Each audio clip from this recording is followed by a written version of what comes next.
But I do think, Mike, I think it's fair that we've hit the point where does Brad Underwood have to consider some kind of lineup change, right? It's 3 games, but we've seen some issues shooting wise.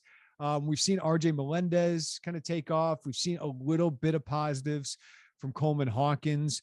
But obviously DeMonte and Jacob Grandison are struggling right now.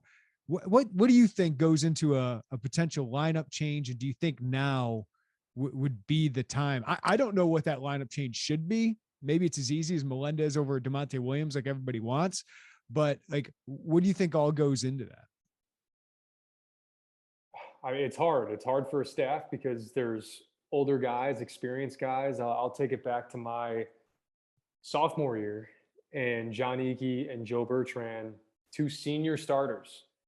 Okay. And two different scenarios here. I mean, we had lost like 6 or 7 straight or whatever it was at the time, but you go back, or actually I have it right here. We had lost 8 straight in January going into February.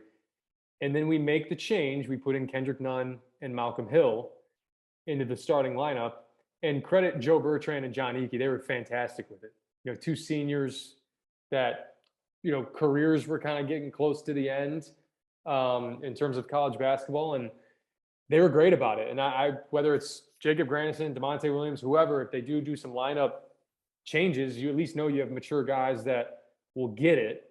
I do think if you're going to make a change, it's going to be one of 2 guys off the bench, and it's going to be one of 2 guys coming out of the starting lineup. I think you're either going to start RJ Melendez or Coleman Hawkins. I would lean more RJ Melendez because I still think what Coleman Hawkins can offer you off the bench in terms of just kind of a spark plug, passion, fire, running around, tipping balls around, getting balls in the glass. And then, it's Grandison or Williams. And I would probably lean more Grandison coming out of the starting lineup because you at least give him a different look. You bring him in with that second unit. He's a shooter off the bench, provides energy. Like, I think there's a way to make that work. And then the third element to it is if you do insert a guy like RJ Melendez into the starting lineup, a kid that already has a ton of confidence right now, it may be even more of a confidence boost.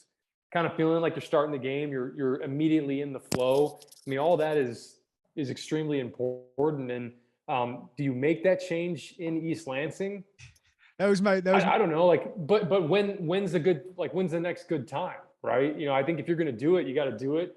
You see if it works, and then these guys are mature enough to be able to kind of go back and be like, all right, well, let's say if it didn't work out. But that's part of this thing right now with this team is you have a lot of talent, and you have a lot of depth, and injuries and illnesses have played a part in this. But man, we're in mid-February and we're still thinking about lineup, and but it's not uncommon.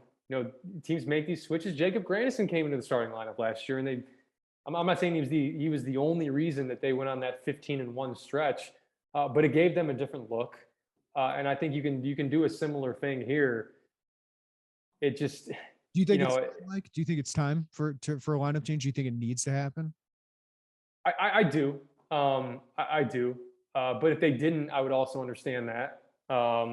2 older guys that, at times you're like, okay, do we do these wholesale changes? Or do we rely on our older, more experienced guys to just say, hey, we got to play with a little bit more toughness, and we got to knock down shots and compete on the glass. And, maybe they opt for more of that route, but it's going to be fascinating to see on Saturday who they roll out there because there's a lot of different possibilities. What's it like on a team when you have a lineup change? I know you mentioned the Eakey stuff, but like, is that like a huge wake up call, or I don't want to say it can go in the opposite direction, maybe a panic, right? Like, hey, this isn't going well. All of a sudden, hey, we aren't as good as we thought.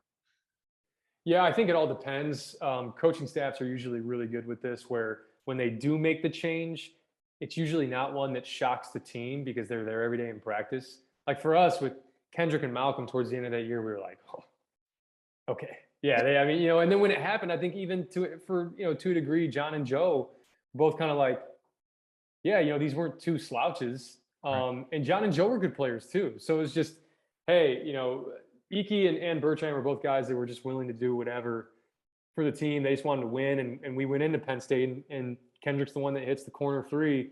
when it's like 56-55 to seal the game with 30 seconds left. So, and who knows, could be a similar situation in East Lansing where, I look at that closing group towards the end of that game, where you had Frazier, you had Melendez, you had Coleman Hawkins, you had DeMonte, and you had Kofi. Because you needed defense. So that's why Plummer wasn't in the game. A lot of ways you can go with it. So I guess we'll find out at 11 a.m. or maybe 10:40 a.m. on Saturday. And I gotta say, it's kudos to RJ Melendez for making this a discussion, right? Like if he's not playing the way it is, we could sit there and go, Coleman gives you some length against a team like Michigan State. Maybe it just gives you more rebounding to start, maybe some better defense potentially if Granison sits.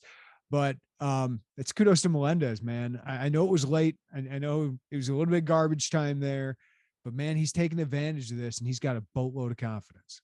He does. And I think what he has to understand too as a freshman is 14 points against Northwestern, followed up 10 points against Rutgers. If you're getting beat off the dribble in the first half, you're sitting. You're sitting. All that stuff does not matter if you're not guarding. And I still got to figure out what the principles are defensively. It seems like they do force baseline a lot. He opened up his feet and Ron Harper got downhill. Omar Payne actually made a really good play on the ball. But, man, he's got to find a way. And he's a good defender. He showed it. And it's part of the reason why if they do make this change, it's not going to be because of scoring. Scoring is probably going to be the third peg, right? It's going to be defense and it's going to be rebounding. And then, oh, yeah, by the way, he can make basketball plays. And he did that last night. So maybe that starting lineup boost, and we're talking about it like it's already happening. It may not. But if it does happen, maybe that does give him a little bit of confidence to be like, okay, yeah, I belong. This isn't just like a weird kind of end of the game thing where I'm showing flashes. It's like, okay, it's here, it's now, and I got to help this team.